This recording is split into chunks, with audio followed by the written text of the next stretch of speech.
Well, as commissioners, GPs are primarily going to be, for the first time, commissioning secondary care services. The issue they have with conflict is they also sit on the other side of the fence as providers. They provide in their GP surgery, but that's at a primary care level. But quite a lot of GPs also have secondary care interests. We've set up a lot of provider companies.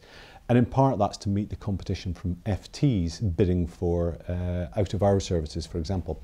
So a lot more GPs are getting involved in that, and that leads to the conflicts that are going to be faced, because if the bill goes through, they're going to be commissioning secondary care services, and most of them will have an interest of some kind in that service. Now, the conflicts themselves will vary between an actual ownership or an indirect ownership through a partner or a colleague or even a friend.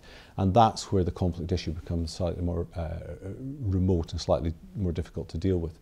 So there's a provider element, and then there's a sort of involvement and shareholding and interest element.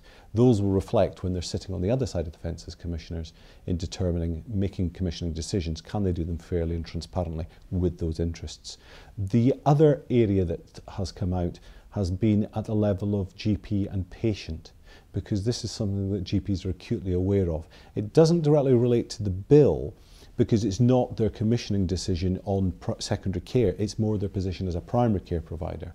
But GPs are very worried that they're going to be seen as holding the public purse, making decisions about patient care, and patients are not going to trust them as much as they do to make an independent decision on a primary care level. So that's another, unrelated directly to the bill, but still an important conflict issue that GPs are expressing concern about.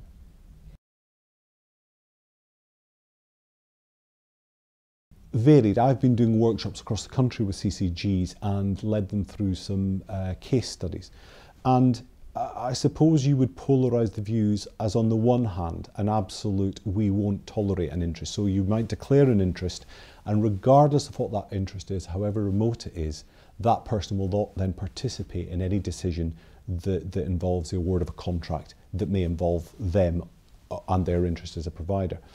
At the other end of the spectrum, we've got CCGs and GPs that have been quite relaxed and say, well, no, actually, even if somebody does have an interest and they declare that interest, why can't they then go on and participate in the decision-making process? Because their voice is valid, they still have a view, as long as we can trust them to separate that interest from the decision-making process. And you can build protections around that.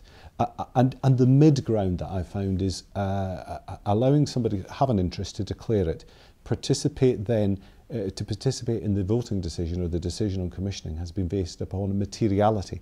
So CCGs and GPs then want to look at how material that interest is. So if, for example, there's an interest in a provider company and that interest is substantial, over 50% of ownership, for example, that's material and they shouldn't vote.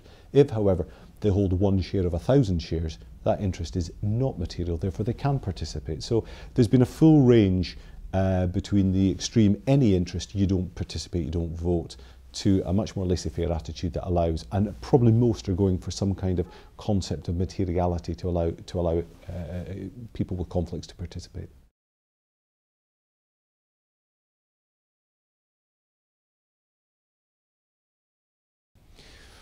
I think there's two elements to that. One is the conflicts policy that they adopt. So CCGs are going to have to devise their own conflicts policy. The bill in its current form has provisions about conflicts, but nothing specific. It says you must have provisions in place to manage conflicts of interest, be open, be transparent, but there's no detail prescribed about what the conflicts policy should contain.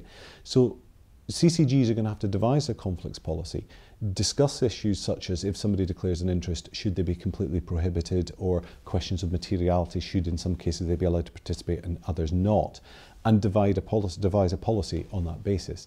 That policy will then be the cornerstone for their decision making. So that's the first thing they need to do. The second thing I think is important is actually more to carry public opinion and patient opinion that it is a fair and transparent policy.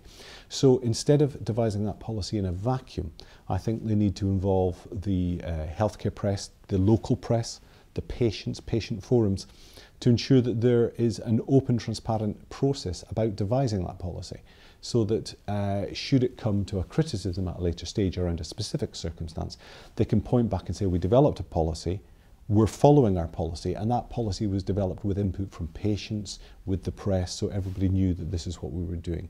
Because no policy will be devoid of criticism.